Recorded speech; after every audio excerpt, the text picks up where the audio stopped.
Hello friends, divine lights association team के UPSC quiz segment में आप सभी का हार्दिक स्वागत है। चलिए दोस्तों, हंसते मुस्कुराते और खिलखिलाते हुए शुरू करते हैं अपना ये क्विज सेगमेंट। ठीक है, जहां जरूरत पड़ी वहां पे हम आपको एक्सप्लेनेशन भी देंगे इसका। ठीक है, चलिए पहला है क्वेश्चन, निम्न कथनों पर विचार कीजिए। तो देखो, यहाँ पे पहला सही स्टेटमेंट होगा, जन प्रतिनिधित्व अधिनियम 1951 के तहत 3 श्रेणियों के भारतीय मतदाताओं को पोस्टल बैलेट की सुविधा देने का प्रावधान किया गया है। और दूसरा, परिसीमन आयोग का गठन संविधान के अनुच्छेद 82 के तहत बने परिसीमन अधिनियम के तहत किया जाता है। ठीक है, परिसीमन आयोग मतलब डिलिमिटेशन कमीशन। ठीक है, डिलिमिटेशन कमीशन मतलब क्या होता है कि जो आपका संसदीय क्षेत्र है उसको कितना बड़ा होना चाहिए। ठीक है, उसमें विस्तार होना चाहिए या फिर उसको उसकी सीमाओं को कम किया जाना चाहिए। ठीक है, तो ये होता है डिलिमिटेशन का मतलब। ठीक, इसके अंतर्गत आ जाता है। ठीक, अच्छा, अब हम बात करते हैं पहले स्टेटमेंट की, जहां पे रिप्रेजेंटेशन ऑफ पीपल एक्ट यानी जन प्रतिनिधित्व अधिनियम की बात की गई है। देखो, इसके अंतर्गत ये प्रावधान 3 श्रेणियों के लोगों के लिए है कि उनको जब भी मतदान होगा तब बैलेट पेपर लेने की सुविधा होगी और उस बैलेट पेपर पे अपने मतदान दे करके उसको पोस्ट करने की सुविधा होगी। ये 3 तरह के लोग कुछ देखो इस तरह से हैं। पहले तो हैं सीनियर सिटीजन, जिनकी एज जो है 60 से ऊपर की हो जाती है ना। अब उनको तो देखो तमाम तरह की दिक्कतें होती हैं, चलने में भी आ रही हैं दिक्कतें और एज संबंधी डिजीजेस भी होती हैं, तो वो कैसे करेंगे ना। तो इनके लिए गवर्नमेंट ने ये सुविधा की है कि भाई आप अपना जो मतदान देंगे उसको पोस्ट कर सकते हैं। ठीक है, इलेक्शन कमीशन ऑफ इंडिया ये सुविधा देता है। ठीक, गवर्नमेंट से कंसल्ट करके। अब दूसरे प्रकार के कौन से लोग हैं? जो दिव्यांगजन हैं। भाई सही बात है, कोई ऑर्थोपेडिकली चैलेंज्ड है, कोई सेरेब्रल पाल्सी का है, कोई किसी तरह का दिव्यांग है। भाई ये लोग जाएंगे कैसे, है ना। चैलेंज तो है ही है, कहीं उबड़ खाबड़ है, कहीं कुछ है, तो हो सकता है इनको दिक्कत हो। ठीक है, तो इसलिए गवर्नमेंट ने ये प्रावधान रखा है कि नहीं जी, आप अपना मतदान पोस्टल बैलेट के थ्रू भी दे सकते हैं।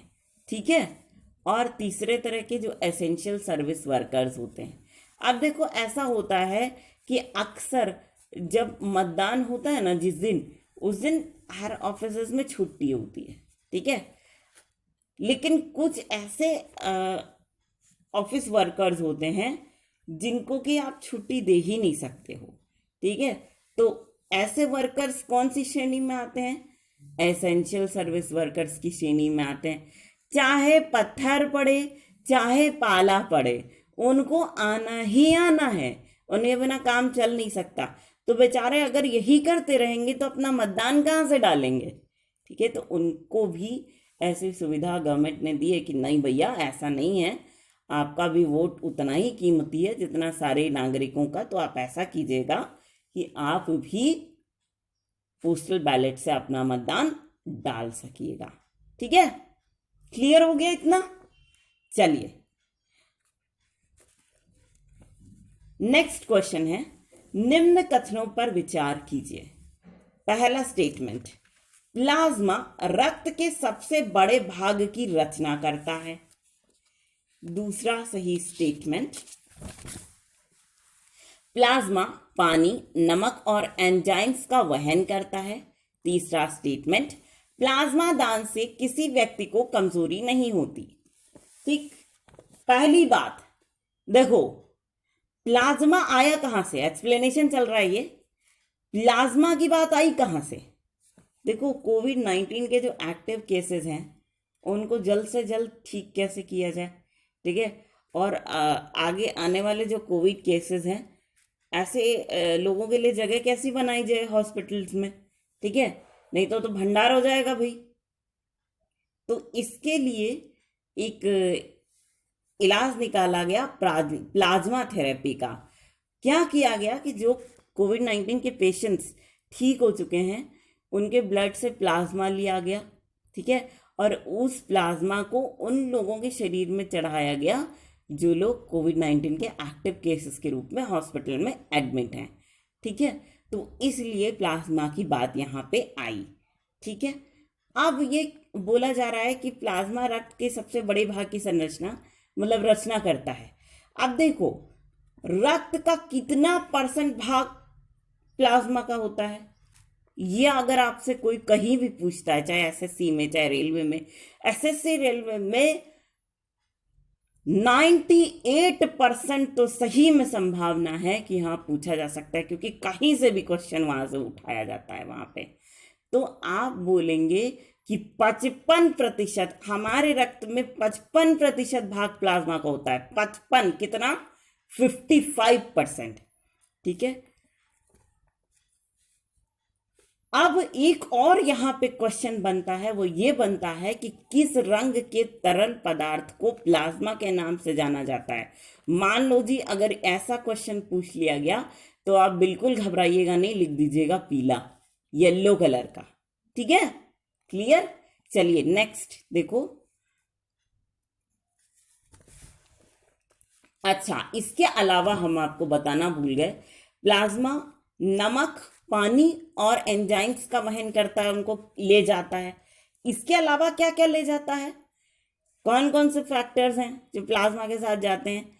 एक तो क्लॉटिंग फैक्टर्स, एक तो प्रोटीन, एक एंटीबॉडीज, एक प्रोटोजन। ये 4 कुछ फैक्टर्स हैं जो प्लाज्मा में होते हैं। प्रोटीन एल्ब्यूमिन होता है प्लाज्मा में, ठीक है। चलिए नेक्स्ट देखो क्वेश्चन। भारत ने हाजीगक खदान में लौह अयस्क के खनिज पर सफलतापूर्वक अपने अधिकारों की बोली लगाई है। बताइए कि हाजीगक खदान किस देश में है। फिर से सुनिए इसको, क्वेश्चन थोड़ा सा हल्का सा गलत हुआ है। भारत ने हाजीगक खदान में लौह अयस्क के खनन पर सफलतापूर्वक अपने अधिकारों की बोली लगाई है। हाजीगक खदान किस देश में है, आपको ये बताना है। आंसर है अफगानिस्तान, ठीक है। देखो समझो इसमें हम क्या कह रहे हैं। देखो लौह अयस्क का सबसे बड़ा भंडार कहाँ है, जहाँ पे खान है? हाजीगक, ठीक है, मान लो। तो अब भारत, जैसे आप लोग संपत्ति खरीदते हैं, ठीक है, मान लो आपने सोचा कि हमको दिल्ली के कनॉट प्लेस एरिया में संपत्ति खरीदनी है। तो कनॉट प्लेस दिल्ली का पॉश एरिया हुआ, वहां पे सबसे क्रीम इलाके में आपने संपत्ति खरीदी, ठीक है, मकान खरीदा अपना, ठीक। तो आपको कोई असुविधा नहीं होगी उसमें। तो उसी तरीके से भारत को एक इंडिविजुअल व्यक्ति के उसमें लीजिए, अपनी संपत्ति उन्होंने कहाँ खरीदी? हाजीगक में, ठीक है। क्या खरीदा? लौह अयस्क की खान, बोली लगाई, सबसे ज्यादा बोली भारत की लगी, तो भारत को वो मिल गया सफलतापूर्वक, ठीक है। यही वो पूछ रहा है, ठीक, कि अब बताइए भारत ने यहाँ पे ली है प्रॉपर्टी अपनी, है ना, लौह अयस्क का खनन पे अधिकार जमाया है भारत ने, सफलतापूर्वक लिया है, कोई बकाया नहीं है भारत का। लेकिन बताइए कि हाजीगक खदान है कहाँ पे? कहाँ पे है? अफगानिस्तान में, ठीक है। चलिए next.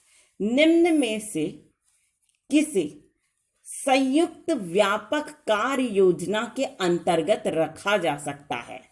Option A Chilcot report, option B Bharat Iran परमाणु समझौता, option C heart of Asia Istanbul प्रक्रिया, ऑप्शन डी भारत पर अमेरिका द्वारा लगाए गए प्रतिबंध। किसको रखा जाता है व्यापक कार्य योजना के अंतर्गत? भारत ईरान परमाणु समझौता, ठीक है। क्योंकि यहां पे क्या किया भारत और ईरान ने? आपस में मिलजुल कर एक किसी योजना पर बैठ करके बात की और सहमति जताई अपनी, ठीक है, इसलिए इसको रखा जा सकता है। क्लियर? चलिए नेक्स्ट और लास्ट क्वेश्चन है, पीएमएसवीए स्कीम के संबंध में निम्न कथनों पर विचार कीजिए। पीएमएसवीए यानी प्राइम मिनिस्टर स्ट्रीट वेंडर्स आत्मनिर्भर स्कीम, ठीक है। तो पहला है, यह स्कीम शहरी और आवासीय मंत्रालय द्वारा लॉन्च की गई है। दूसरा, इस स्कीम के तहत स्ट्रीट वेंडर्स को उतनी ही रकम को लोन के रूप में देने का प्रावधान किया गया है जितनी रकम उनके द्वारा कई किस्तों में आसानी से चुकाई जा सके, ठीक है। आप देखो हुआ क्या है। पहली बात ये याद कर लो कि प्रधानमंत्री स्ट्रीट वेंडर्स आत्मनिर्भर स्कीम ये कब लागू हुई थी? 1 जून 2020 को। कब लागू हुई थी? हाँ भाई, 1 जून 2020 को। अच्छा, सरकार ने पीएमएसवीए स्कीम के तहत कितने रेडी और खोमचे वालों को लाभ पहुंचाने का लक्ष्य रखा है? कितने? ये जो क्वेश्चन है वो बैंकिंग और इंश्योरेंस के एग्जाम्स में आ सकता है, तो इसका आंसर होगा 50 लाख स्ट्रीट वेंडर्स को, ठीक है। इस स्कीम के तहत कितने स्ट्रीट वेंडर्स को फायदा होगा आप बताइए? 50 लाख। क्लियर है इतना? अच्छा, एक क्वेश्चन जो बहुत इंपॉर्टेंट हो सकता है आपके लिए, वो भी आप याद कर लीजिए, किसी भी कॉम्पिटिटिव एग्जाम्स में पूछा जा सकता है, चाहे वो एसएससी का हो, चाहे एलआईसी का हो, बैंक का हो, किसी में भी पूछा जा सकता है। देखो वो क्वेश्चन ये होगा कि पीएमएसवीए स्कीम के तहत कोई भी स्ट्रीट वेंडर्स कितने रुपए तक का लोन सरकार से ले सकते हैं, माइक्रो लोन? आंसर होगा 10,000 रुपए तक का। कितने रुपए तक का? 10,000 रुपए तक का, ठीक है। क्लियर? तो दोस्तों इसी पॉइंट के साथ हम अपना ये सेगमेंट यहीं पर करते हैं समाप्त। लेकिन फ्रेंड्स, हम आपसे एक रिक्वेस्ट ये ज़रूर करेंगे कि आप सभी लोग इस सेगमेंट को दिल खोल करके एंजॉय कीजिए और साथ ही इसे उन लोगों तक ज़रूर से ज़रूर पहुंचाने की पूरी कोशिश कीजिएगा। My most dearest of the dearest friends, जो लोग इंटरनेट फैसिलिटी का लाभ नहीं उठा पा रहे हैं, है ना। तो इसी छोटे से रिक्वेस्ट के साथ हम आप सभी के ढेर सारे प्यार, जुनून, जज्बात और कड़ी मेहनत के साथ साथ आप सभी की उस कोशिश को भी दिल से सलाम करना चाहेंगे जिसकी बदौलत ना सिर्फ आप सभी नई नई ऊंचाइयों को छू रहे हैं, बल्कि साथ ही आप सभी हर क्षेत्र में अपनी योग्यता का परचम लहरा पाने में भी भली भांति सक्षम हैं।